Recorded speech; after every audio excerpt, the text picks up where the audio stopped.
Sharing is caring. दोनों भाई नाश्ते की टेबल पर बैठे थे। प्रियंका, मेरा नाश्ता कहाँ है? भाभी, मुझे भी ऑफिस के लिए लेट हो रहा है। इस पर प्रियंका किचन में से दोनों के नाश्ते की प्लेट्स लेकर बाहर आती है। लो भाई, आप दोनों का नाश्ता। किसी को भी 1 मिनट का सब्र नहीं है। ये प्रियंका का ससुराल है, जहाँ कोई औरत ना होने की वजह से शादी वाले दिन से ही घर के साथ दोनों भाइयों की जिम्मेदारियां प्रियंका संभाल लेती है।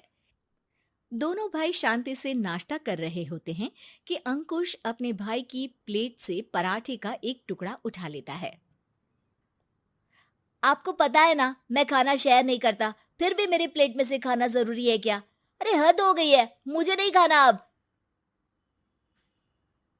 अंकुर गुस्से में नाश्ता छोड़कर टेबल से उठ खड़ा होता है।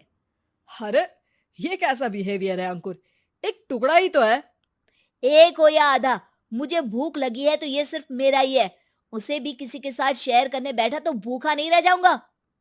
अरे बाबा, ठीक है, अब इस पर भी लड़ाई। दूसरा बना देती हूँ, पर प्लीज ऐसे खाना बीच में छोड़कर मत जाओ। इससे अन्न का अपमान होता है।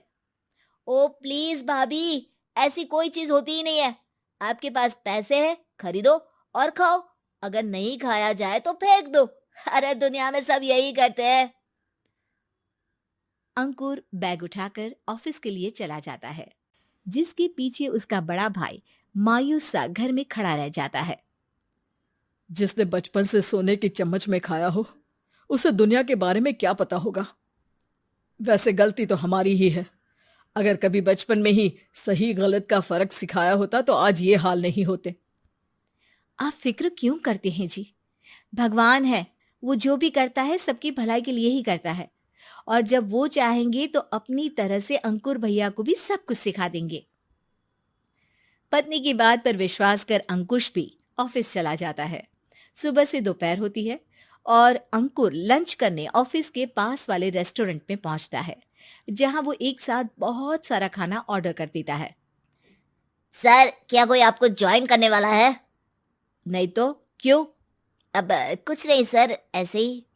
वेटर चला जाता है और कुछ देर में अंकुर का ऑर्डर लेकर वापस आता है, जिस पर अंकुर सब डिशेस में से थोड़ा थोड़ा खाकर बाकी ऐसे ही छोड़कर बिल देकर चला जाता है। वाह भगवान, तेरी माया। कहीं कोई एक एक टुकड़े के लिए तरसता रहता है और ये 5 लोगों का खाना ऑर्डर करके एक का भी पूरा नहीं खाते। पैसे वालों की माया। वेटर टेबल साफ कर बचा हुआ सारा खाना लेकर रेस्टोरेंट के पीछे घूम रहे बच्चों के पास पहुंच जाता है, जिसे देख बच्चों के चेहरे खिल उठते हैं। वाह, आज इतना सारा खाना आया। थैंक यू भैया। भगवान आपको खाने की फैक्ट्री बना दे। अगर ये फैक्ट्री मेरी होती तो तुम लोगों को कभी किसी का झूठा बचा हुआ खाना नहीं खाना पड़ता। चलो तुम लोग खाओ, पर ध्यान रखो किसी को पता ना चले, नहीं तो मेरी नौकरी चली जाएगी। इसी के साथ दिन बीतता है और रात को दोनों भाई एक साथ घर पहुंचते हैं। कुछ देर में सब डिनर करने बैठते हैं, जहां अंकुश अंकुर को समझाने की कोशिश करता है। अंकुर, अगर हमें लाइफ में सब कुछ मिला है, इसका ये मतलब नहीं कि तुम उसका गलत फायदा उठाओ, बल्कि तुम्हें उसकी मदद से दूसरों को भी मदद करनी चाहिए। भैया, जिनके पास नहीं है उनकी वजह मैं तो नहीं ना। और ऐसे बहुत लोग हैं जिनके पास सब कुछ है। इसलिए अगर मैं एक इंसान कुछ नहीं करूंगा तो कोई फर्क नहीं पड़ने वाला। तुम्हारे भैया बस एक चीज समझाना चाहते हैं कि जिस चीज की हमारे पास कमी नहीं है, उसे बर्बाद करने से अच्छा है कि लोगों के साथ शेयर करें। इससे हम सिर्फ सामान नहीं, खुशियां भी बांटते हैं, और इसमें तुम्हारा ज्यादा कुछ तो जाएगा नहीं। भैया भाभी की बात सुन अंकुर कुछ बोले बिना उठकर चला जाता है। इसी तरह दिन बीतते रहते हैं, जिसमें अंकुश और प्रियंका कोशिश तो बहुत करते हैं, पर अंकुर पर किसी भी चीज का कोई असर नहीं पड़ता। एक दोपहर अंकुर सैंडविच खाते हुए सड़क के किनारे चल रहा होता है।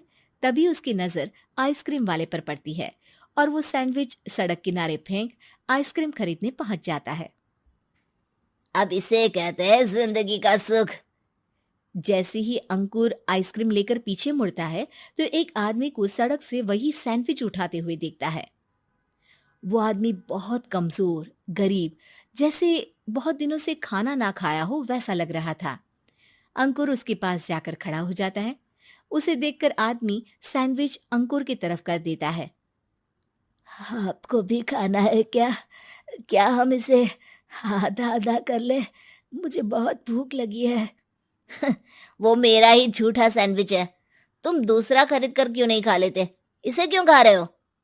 अरे भैया, अगर खरीदने के पैसे होते तो 4 दिन से भूखा नहीं घूम रहा होता। हैं? क्या?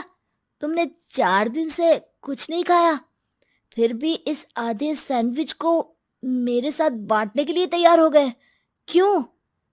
अरे भैया, पैसा नहीं है तो क्या हुआ, इंसानियत आज भी उतनी महंगी नहीं हुई, और ना ही उस पर अमीर गरीब का टैग लगा है जो हम उसे रख ना सके।